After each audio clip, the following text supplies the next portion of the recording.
بہت اچھے اقدامات ہیں، اور پچھلے دنوں میں ایک نجی ٹیلی ویژن چینل کی رپورٹ دیکھ رہا تھا، اور اپلائی ہوتی ہے چاہے کوئی بھی انسانیت کی بقا کے لیے کام کرے، مختلف این جی اوز مختلف دور میں کام کرتی آئی ہے اور کرتی آ رہی ہیں، لیکن ایف آئی ایف کا کردار ماشاء اللہ پاکستان آزاد کشمیر میں میسیو ہے۔ جب زلزلہ آیا، جب کوئی بھی قدرتی آفات، تو ایف آئی ایف نے بڑھ چڑھ کے، لیکن درمیان میں کچھ شاید ہڈل تھی، لیکن اس رپورٹ میں کہا جا رہا تھا کہ سپریم کورٹ جو کہ پاکستان کا سب سے بڑا قانونی ادارہ ہے، اس کی اجازت ملی ہے، تو کیا اس کی اجازت سے آپ کو کچھ اور انکریجمنٹ ملی ہے؟ جی، یہ آپ نے بہت اچھا سوال کیا کہ اس وقت پروپیگنڈا فلائنگ سائن فاؤنڈیشن کے حوالے سے ایک عرصے سے انٹرنیشنلی بہت چل رہا تھا، اور بہت زیادہ دباؤ اور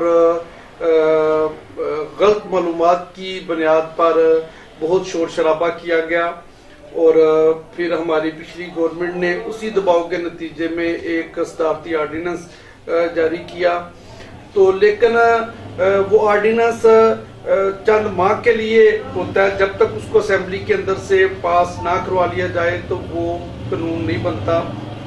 تو یہی ہوا، وہ آرڈیننس آیا تو لیکن اس کو بر وقت اسمبلی کے اندر وہ نہیں پیش ہوا، اور وہ آؤٹ ڈیٹڈ ہو گیا۔ تو اب جو سٹیٹس ہے کہ اس آرڈیننس کے آؤٹ ڈیٹڈ ہونے کی بنا پر فلائنگ سائنس فاؤنڈیشن کے اوپر کسی قسم کی کوئی پابندی نہیں ہے، اور بلکہ ہائی کورٹ، اسلام آباد ہائی کورٹ نے بھی اور اس کے بعد سپریم کورٹ نے بھی جو نا یہ فیصلہ دیا ہے کہ فلائنگ سائنس فاؤنڈیشن کے اوپر ان کو کام کرنے کی بالکل اجازت ہے، اور ان کے کام کرنے کے اندر جو بھی رکاوٹیں ہیں وہ بالکل ختم کی جائیں، دور کی جائیں۔